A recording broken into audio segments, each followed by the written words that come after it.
So I work for Sandbay, but I'm actually based in the Centre for Invasion Biology at Stellenbosch University. What I'm talking about today is something that came up at a workshop we had on tree invasions in Argentina last September. And not everybody listed here are authors on this paper, but a good half of some of these people, so it's blame them.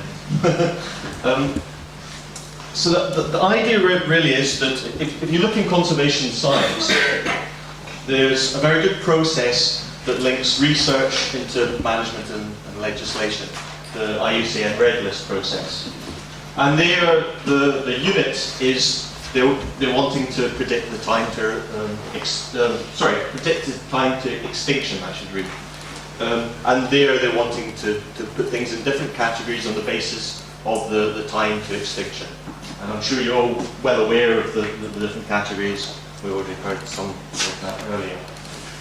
And one of the things that actually in that Red List process is it stimulated an incredible amount of basic research. And I think if we compare that with, so here again we've got the criteria that are legislative, and there's management implications of each of the criteria, but that's based on underlying metrics to measure, for instance, the estimate of the current population size, the extent of occupancy, and how those things are changing through time gives you an indication of whether things are a threat. Down the bottom, the criterion A is an unfavourable quantitative analysis, where you can actually do a robust estimate of extinction risk, population viability analysis. Obviously for invasions, it would be great if we understood the mechanisms behind the invasion, and then we could really do a full cost-benefit analysis and be able to say this is how much it would, all the different management options. But we're not going to get there for hardly any species. We really do need something a bit simpler to work with. And the situation on invasion science, we've basically got expert opinion. We've got quite a few lists. 100 of the world's worst invasive alien species. It's basically a matter of opinion where people say we don't like this one. And also there's a lot of policy and theoretical frameworks, of course, but they don't really talk to each other.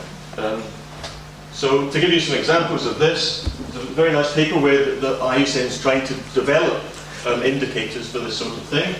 And the indicators that they came up with were a number of invasive alien species per country, how those, whether they're listed, have some impacts on red listed species, and then international and national policy adoption. And of course, you're probably all sitting there realizing, and we've already seen that there's significant problems with listing the number of invasive alien species. That depends on how much effort's been put in, and there can be errors. Clearly that impact is only one measure of impact, and then the amount of policy documents really doesn't necessarily, unless you're trying to get rid of paper, it really doesn't reflect the amount of actual on-ground management and moving towards management goals. On the other side, we've got some quite, I think it's been the trend for quite a while. You can publish a framework in invasion biology and you get it published in a nice journal and everybody claps. But these sort of things don't, at the moment, go into really trying to get to impact management. And this is one recent one from Tim Blackburn, and it's really based on the ecology, trying to understand survival, whether things are reproducing, how they're spreading, and that gives you some way of categorizing biologically the different types of invasion into this scheme A to E. What we were thinking that one of the things is, because we don't have that time to extinction as the unit. So the unit we were thinking would be useful here is the concept called invasion depth. And we've got something where, I'm not going to go through it here, and it's still work in progress, but we're really wanting to propose that quantifying invasion depth might give you a routine as a unit to measure. So that's composed of introduction dynamics, but also if we stopped all new introductions to the country, there's going to be a large number of invasive species which will naturalize over time, so there's going to be a species level invasion depth. clearly species are going to spread to new areas, so there's an area-based debt, and then there's clearly the impacts are going to change over time, so there's an impact element to that. We've got some equations underlying this, but clearly we need to get some metrics that people can actually measure to get an idea of what these things would be. This brings us back to trees, and I borrowed a photo from Brian Van Vilken of where actually, some of you driving here would probably have driven through areas like this where you see these horrific pine invasions. Of course, there's quite a lot of existing data. Marcel Romanek and Dave Richardson recently published an update to a list of invasive trees and shrubs, and that's ones where they've got a really good confirmed record that it's invasive in a biogeographical sense. But if we look at the real situation, we want to go beyond that yes, no, invasive one. We want to get some idea of what the dynamics are. So if you think of this is perhaps not a real situation, a very idealized situation of a range and trees within that, what are the sort of aspects we want to measure in this case? We've actually already sort of talked about some of these ones, but we were thinking there are 4 basic elements that we want. We want to be able to look at the status, we want to be able to look at the abundance, the spatial extent, and the impact. And clearly for all 4 of those, we want to see how they're changing through time. Looking at potential status, population growth rate, spread, and threat. So I'll just go through each one of these and we'll try and propose some sort of metric to look at. For status, we've actually got the Tim Blackman scheme, which gives you a letter to describe what type of, where it is on the introduction, actualization, invasion continuum. Of course, this is site-specific. And what we suggested was there's a table that you can fill in. So, are there seepings of vegetative offsprings present? Are they only under the canopy? Are they further from the canopy? Or are they quite distant? And then filling in this sort of information gives you insights into how you would categorize the invasion. Potential status is clearly a little bit more difficult. One of the simplest ones we can do is the suitable range size from a species distribution model, just getting you an idea of how much area the species could potentially occupy. For abundance, a couple of simple measures here. One of the things that we thought was to look at the number of management foci that you'd need to look at, or number of populations. Clearly, in the nice idealized case, this works lovely, but we've just seen some pictures where those populations are fairly continuous, so we'd need to get something extra here for those sorts of cases. And we've just been hearing about that compressed canopy area, which is essentially area of occupancy, and then it's obviously linked straight back to the IUCN category. On all these cases, the population growth rate is then how these things over time, with the important proviso that you need a time series to do this. Spatial extent, we've already heard some things on this, and then you can either do spatial extent in terms of each population individually, or draw a sort of alpha hull polygon around the whole lot. And that gets you to the extent of occupancy, again, reflecting back on the IUCN categories. Spread, clearly you'd also need the time series. For impacts, this is where it starts getting really difficult, of course. One of the things that is readily available and is widely used is the Australian Weeds Risk Assessment Protocol. We're not suggesting to use it here for risk assessment per se, but it's a very good source of collating data because it forces you to answer a series of questions, and then if you give the reference ideas of what's known about the species, so what sort of impacts you might expect, and whether it's allelopathic, unpalatable to grazing animals, and so on.